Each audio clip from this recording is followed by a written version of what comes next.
उम्मीदवार जो है हमारे शिवसेना के एक अनुभवी है और एक हमारा जिन्होंने विधान परिषद में कई साल काम किया नीलम ताई ने, उनका अनुभव भी है और उन्होंने कई जो अन्याय के खिलाफ में जहाँ महिलाओं के ऊपर अत्याचार हुए, अन्याय हुआ वहाँ उन्होंने वो गए और विधान परिषद में भी उस मुद्दे को उठाकर वो पीड़ितों को न्याय देने का काम उन्होंने किया है।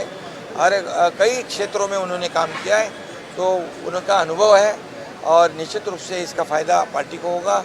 और दूसरे हमारे बच्चू कडू जो है वो एक आक्रामक नेता के रूप में उनकी पहचान है।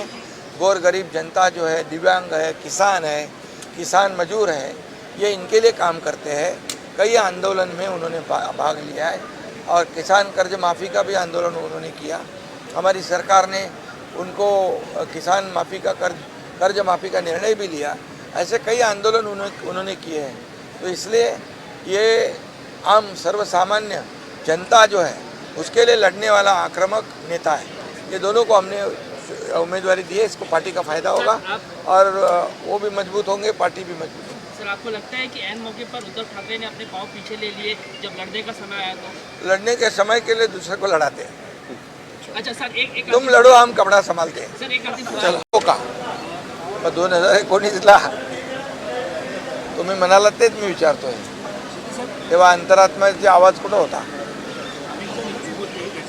जाऊ दे, ते विषय सोडून द्या, ठीक आहे। चांगल्या खेळीमेळीच्या वातावरणात निवडणूक होते आहे, बिनविरोध होते आहे आणि त्यामुळे सर्व पक्षांचं देखील स्वागत केलं पाहिजे, पक्षांना धन्यवाद दिले पाहिजे सर्व पक्षांना।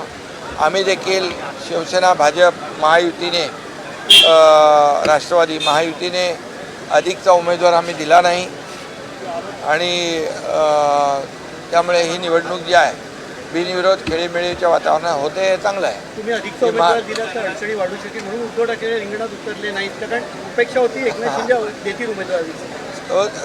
आता लढाईची वेळ येते तेव्हा कोणाला तरी पुढं करतात, तुम लढो हम कपडा संभालतो असं काही लोक करतात। जाऊ द्या, त्यांच्या पक्षाचा विषय तो अंतर्गत, त्याच्यावर मला काय भाष्य करायचं नाही। पण मी एकच सांगतो की सगळ्यांनी समंजसपणाची भूमिका घेतली, काँग्रेसने देखील घेतली आणि म्हणून ही निवडणूक बिनविरोध होती आहे। धन्यवाद।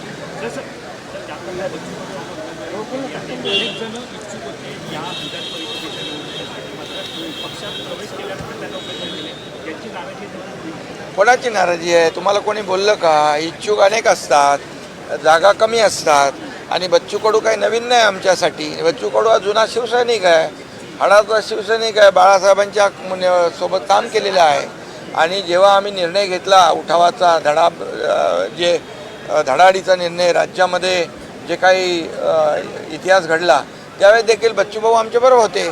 त्यामुळे बच्चूभाऊंच्याबद्दल असं कुठलंही काही, एक लढवय्या कार्यकर्ता आहे, गोरगरिबांसाठी लढणारा आहे, दिव्यांगांसाठी लढणारा आहे, एक आक्रमक नेतृत्व आहे, एक तरुणांचा एक आशावादी चेहरा आहे।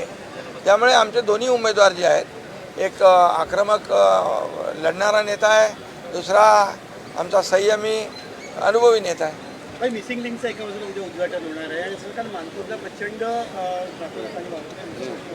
याचा समतोल कसा राखला जाणार आहे? कारण एका बाजूला आपण फ्री करायचा प्रयत्न करतो, मात्र ट्रॅफिक नाही। मिसिंग लिंकचं काय, उद्या उद्घाटन होतंय। मिसिंग लिंक जो आहे तो त्याच्यामुळे आज पुण्यातली जी ही घाटातली ट्रॅफिक आहे, ती घाटातली वाहतूक कोंडी दूर होईल, प्रदूषण कमी होईल, इंधनामध्ये बचत होईल, अर्धा तास 40 मिनटं लोकांची वाचतील, मुंबई पुणे अपडाऊन करणाऱ्या लोकांचा प्रवास वाचेल, प्रवास सुखकर होईल आणि खऱ्या अर्थाने तो जो मिसिंग लिंक आहे, इंजिनिअरिंग मार्वल आहे, अतिशय तंत्रज्ञानाचा चमत्कार आहे असं म्हटलं तर वावगं ठरणार नाही, कारण तो जगातला वायडेस्ट टनल आहे आणि जो वायाडक्ट आहे तो देखील भारतातला सगळ्यात उंच वायाडक्ट आहे। त्यामुळे एक चांगली सुविधा उद्या लोकांना मिळणार आहे।